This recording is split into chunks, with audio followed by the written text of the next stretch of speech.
아침 햇살과 모닝콜로 너와 시작하는 하루 마치 내 인생의 포커스가 지금에 맞춰진 걸까. Este é um vídeo sobre afetos. Aqui, o jornalista Denison Ventura nos fala sobre as suas relações afetuosas na infância e na adolescência com a sua mãe, por quem teve uma admiração muito grande, pelo seu pai, que também foi uma pessoa que mereceu as suas atenções, a sua admiração e que o cobriu de carinho e proteção. Nos fala das suas relações de amizade no sul da Bahia, onde passou a infância e a adolescência. Nos fala da sua juventude e do seu primeiro namorado. É um depoimento tocante, uma história de amor, de afeto e de carinho. Vamos acompanhar o depoimento do jornalista Denison Ventura. O meu pai é Humberto Santana Bittencourt, Magnólia Ventura dos Santos, Vicente, peraí, viu? Que esse era mais distante, que foi o que foi embora, né? Mas era Vicente Silva Santana também. Materna Angelina Santana Bittencourt. Faleceu, inclusive, aqui em Aracaju, porque eles tinham fazenda em Antas, aqui na Bahia. Fazenda de fumo de melancia. Então, aquela época, eu acho que em 91, minha avó faleceu, já estava aqui, e ela veio fazer a cirurgia aqui e não conseguiu, faleceu aqui em Aracaju. Meus avós, por parte de pai, eles todos faleceram em Antas, né? Os enterros foram feitos em Antas, né? Agora, a minha avó, tá? Minha avó, por parte de mãe, os dois, foram de Itajuípe, mas eram de cidades vizinhas, tá? Minha mãe, exemplo, cresceu em Itajuípe, mas era de Itacaré. E minha avó, Magnólia, era de Maraú, que é onde fica ali a Península de Maraú, aquele paraíso, né? Inclusive, a gente vai muito lá, tem casa de praia lá, tudo lá. Então, naquela Península de Maraú. Então, elas cresceram até a idade mocinha ali, e dali cada um foi casando e aí foi saindo daquela região. Então, de Antas, exatamente. O que deixou minha mãe, né, era de Uruçuca, tá? E o outro também era de Itajuípe. Filho único, não se desfaz de nada, né? É muito difícil. Como também é muito difícil mudar até a estrutura física das casas.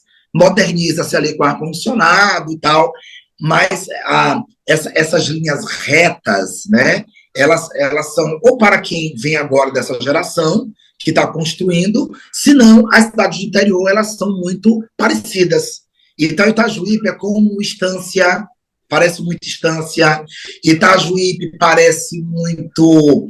Tem um pouco de... Para Estância, aquela outra cidade, gente, tem um pouco de Itabaiana, tem um pouco de Lagarto, é aquele misto ali, tá?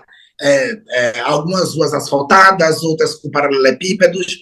Então, literalmente, a casa onde eu nasci, ela continua com a mesma estrutura frontal até hoje. Ela foi adaptada por dentro, tornou-se mais moderna, mas a estrutura é a mesma. E eu lembro de muitos momentos felizes, porque é uma casa bem grande, e além de ela ser muito grande, ela tem um quintal enorme. Então, nós sempre criamos nesse quintal. Mãe adorava demais. Agora, depois do recuo, aí vem a própria casa, com a garagem larga, janela larga, porta larga, e no fundo, ela deve ter seus 50 ou 60 metros de quintal, né? E esses metros vão bater no rio que passa da cidade, que fica a 50 metros da casa. Inclusive, teve uma enchente agora, passou no Fantástico, inclusive Itajuípe, que ela ficou quase submersa.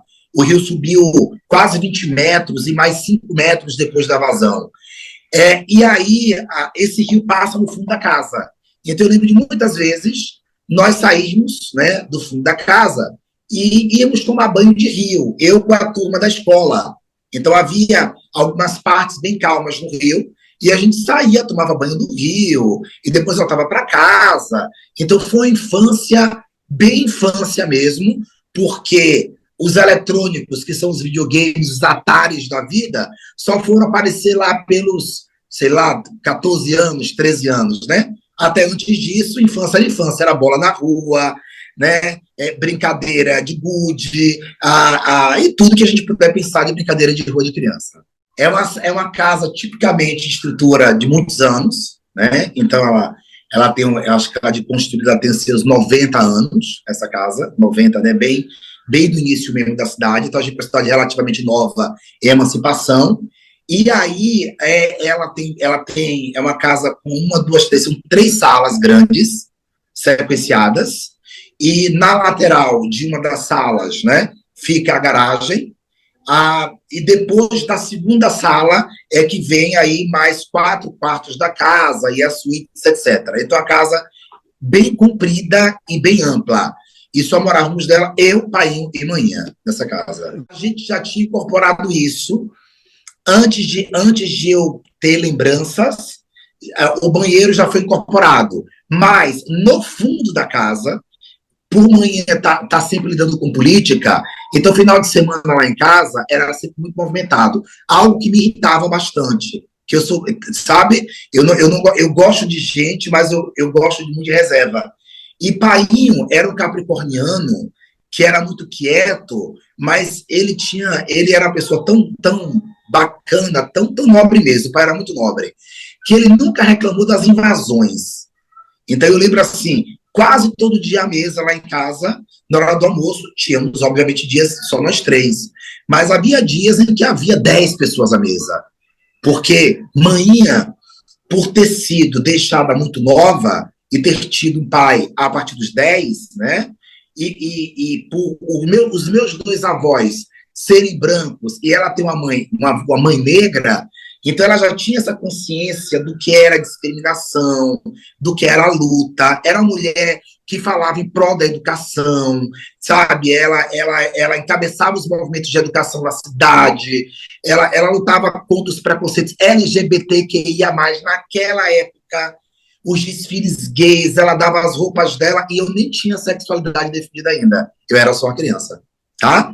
Então, os melhores amigos dela eram os gays que ela defendia. Nos blocos que nós saímos de carnaval pequeno, eu pequeno ainda, esses amigos dela eram os que elas mais defendiam, apesar de ser amiga de todo mundo. Mas ela combatia preconceitos quaisquer. Eu lembro de uma cena, eu estava chegando da escola um dia, e o colégio ficava, eu estudei a parte de Itajuípe e a parte de Itabuna, que fica 14 quilômetros. Então a gente bota 2 músicas, chega a Itabuna e volta. Sabe? A gente vai a Itabuna tomar um sorvete. A gente vai a Itabuna ao cinema. A gente vai a Itabuna comprar um parafuso. A gente vai a Itabuna. É assim. Então eu estudei uma parte, na época, em Itajuípe, e a parte do ensino médio já em Itabuna, tá? E antes de vir para cá. E o que acontecia? Teve um dia que eu estava voltando, né? E estava voltando, nessa época, a mãe era vereadora, o Cacau estava em alta, então tinha um motorista que me levava e me trazia, aquela classe média privilegiada de uma cidade interior. Então, algumas coisas que faltaram à manhinha na infância, era de maneira muito consciente, deu tudo que eu pude ter nessa fase e na adolescência, tá? E eu estava voltando com o motorista, e ela vinha, eu estava voltando para casa, e ela estava indo em direção ao enterro, ela estava no velório, ela estava acompanhando um caixão. E havia 5 pessoas. E eu tinha seus 13 anos, 14 anos, já estudando em Itabuna, né? Quando eu estou voltando, aí eu falo, manhinha, a senhora estava descendo ali com tão pouca gente, o que foi que teve? Aí ela disse o seguinte para mim, Cacho, veja bem, infelizmente a gente é o que tem. Se fosse o enterro de uma personalidade da cidade, de um fazendeiro, etc., estava a cidade inteira. Como era aquela pessoa pobre, ninguém estava no enterro. Então, quantos enterros eu encontrar de pessoas pobres na rua, sem ter quem leve, eu levarei. Entendeu? Então, era uma mulher muito bonita. por dentro e por fora.